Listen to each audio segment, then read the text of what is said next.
Hello everyone, मैं हूं doctor Atul Singh from Mint Dental Lucknow. आज के इस वीडियो में हम लोग बात करेंगे क्या डेंटल इम्प्लांट ट्रीटमेंट एक पेनफुल प्रोसीजर है, इसमें कितना डिस्कम्फर्ट हम एक्सपेक्ट कर सकते हैं और हमें किन बातों का ध्यान रखना चाहिए जिससे ये प्रोसीजर हमारा स्मूथली हो जाए, बिना डिस्कम्फर्ट के हो जाए।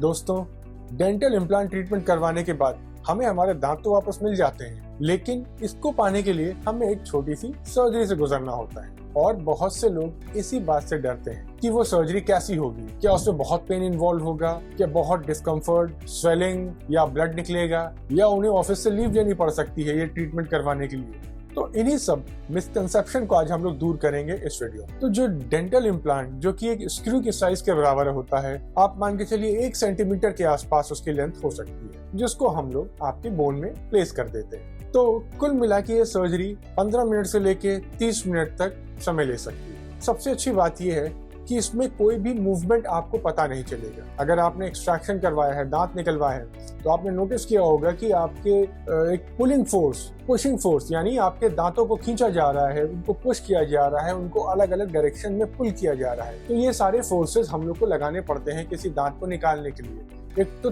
एक्सट्रैक्शन ट्रीटमेंट में और इम्प्लांट में ऐसा कुछ भी नहीं करना पड़ता है, यानी आपको सिर्फ माउथ ओपन रखना है और कब इम्प्लांट लग जाता है ये पता भी नहीं चलता। तो यूजुअली पेशेंट हमें बताते हैं कि उन्हें पता भी नहीं चला है और इम्प्लांट ट्रीटमेंट हो गया, क्योंकि इसमें कोई भी मूवमेंट इन्वॉल्व नहीं होता है, कोई भी फिजिकल फोर्स नहीं लगता है, जैसा कि हमें दांत निकलवाते टाइम, एक्सट्रैक्शन के टाइम पेशेंट के माउथ में, पेशेंट के टच पे लगाना पड़ता है, और जो कि पेशेंट को कभी भी पसंद नहीं आता है। जो दूसरी ध्यान देने वाली बात है वो ये कि ये सारा प्रोसीजर एनेस्थीसिया में होता है, यानी आपको कुछ भी खास पता नहीं चलेगा।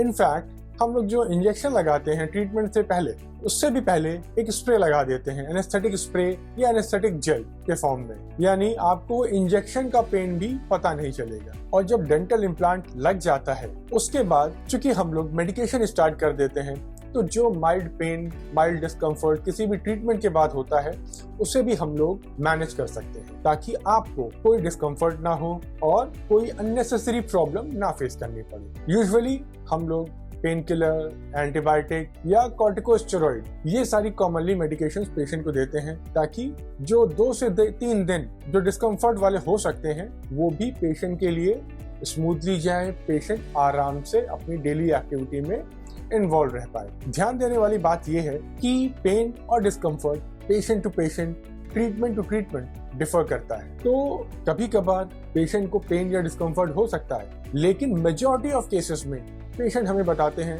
कि 2 से 3 दिन बाद उन्हें कुछ भी पता नहीं चला कि उन्होंने कोई ट्रीटमेंट भी करवाया है। डेंटल इम्प्लांट ट्रीटमेंट करवाने के बाद जो ध्यान देने वाली बात है वो ये कि आपको जो इंस्ट्रक्शन मिले हैं, जो आपके डेंटिस्ट ने दिए हैं, उसे आप फॉलो करें। मेजॉरिटी ऑफ केसेस में जहां भी हमारे पेशेंट को पेन या डिस्कम्फर्ट फेस करना पड़ा, तो जब भी उनसे सवाल पूछे गए या डिस्कशन हुआ, तो उन्होंने बताया कि कहीं ना कहीं उन्होंने जो इंस्ट्रक्शन उनको दिए गए थे, जो हिदायतें उनको दी गई थी फॉलो करने के लिए, वो फॉलो नहीं करें। आप बिल्कुल भी ऐसा मत करें। जो भी इंस्ट्रक्शन आपको मिले हैं आपके डेंटिस्ट के थ्रू, उसे आप फॉलो करें। जो कि कॉमनली होता है कि 24 घंटे के लिए कड़ी चीजें ना खाएं, गर्म चीजें ना खाएं, और उस हीलिंग फेज के बाद वो साइड यूज ना करें जहां पे इम्प्लांट लगा है। और भी इंस्ट्रक्शन होते हैं डिटेल में, वो किसी और वीडियो में हम लोग बात करेंगे। जो इम्पोर्टेंट बात ये है वो ये कि जो भी इंस्ट्रक्शन आपके डेंटिस्ट ने आपको दिए हैं, आप उसे प्रॉपरली फॉलो करें। कोई भी डाउट, कोई भी क्वेश्चन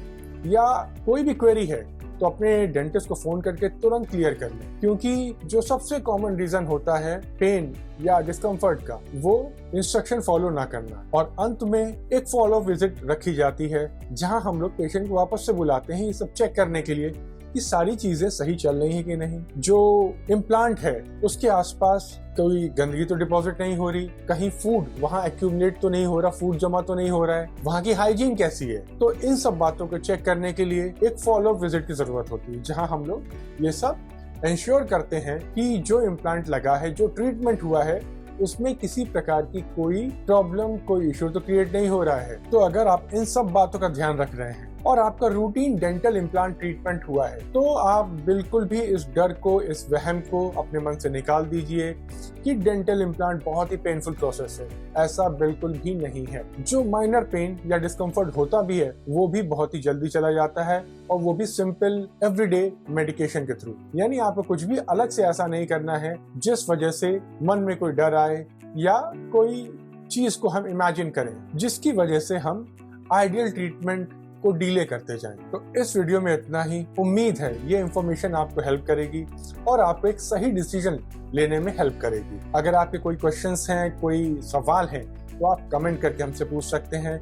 नीचे दिए गए हमारे कॉन्टैक्ट डिटेल्स, हमें कॉन्टैक्ट कर सकते हैं। हमें बहुत अच्छा लगेगा आपके सवालों का जवाब देकर। Till then, this is doctor Atul Singh from Mint Dental. Bye bye, take care.